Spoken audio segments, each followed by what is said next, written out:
3 coisas pouco comentadas que as orquídeas rejeitam muito e não toleram. E comente aqui embaixo nos comentários se as suas orquídeas já foram afetadas por um desses problemas. A falta de água durante o período de floração da orquídea. Temos um padrão de rega, geralmente. Podemos estar fazendo corretamente e as orquídeas estão satisfeitas, felizes com aquela quantidade de água.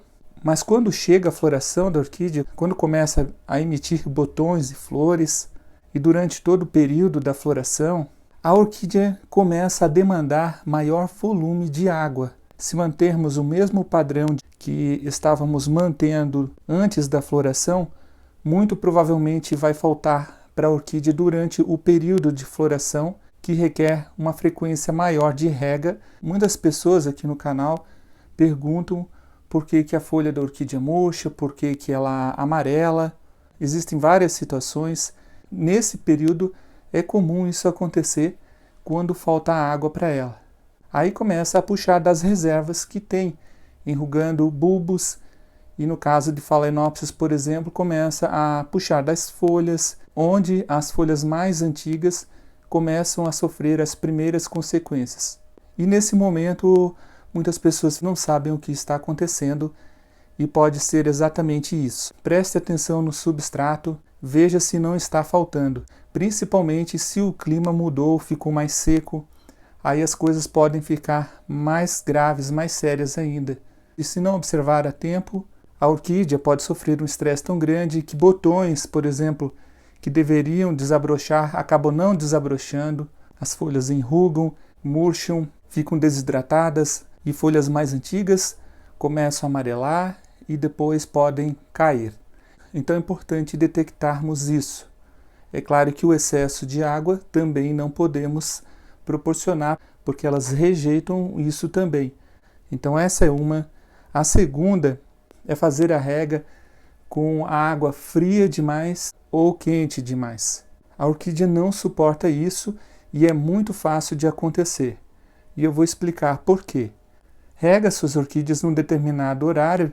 Tem o costume, por exemplo, de regar de manhã cedo, porque à noite não é muito recomendado, principalmente quando faz frio, porque fica molhado ali durante a noite, baixando a temperatura nas raízes e também demora mais tempo para secar. Só que no inverno tem um outro problema. Se você regar muito cedo, essa água vai estar muito gelada. Com o decorrer das regas, no período do inverno, vamos causando um estresse muito grande no velame, deixando a orquídea mais fragilizada e prejudicando o seu desenvolvimento. O que eu faço particularmente no meu cultivo é regar próximo ao meio-dia, nos dias de inverno que estão muito frios. As quedas intensas também acontecem, mas geralmente não duram muito tempo.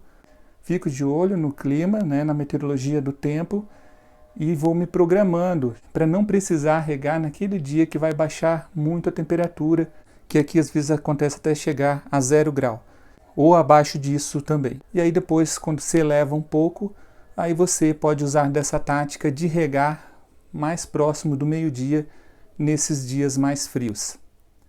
E a mesma coisa acontece com a água muito quente. Em regiões mais quentes, você pode estar usando uma água de uma caixa de plástico que está muito quente, o calor já estressa a orquídea muito e ainda usando essa água quente não faz muito bem para a orquídea também, prejudica a planta como um todo.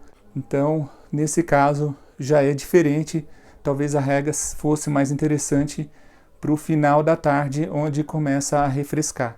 Tudo tem que ser analisado pela própria pessoa, porque o clima varia de região para região.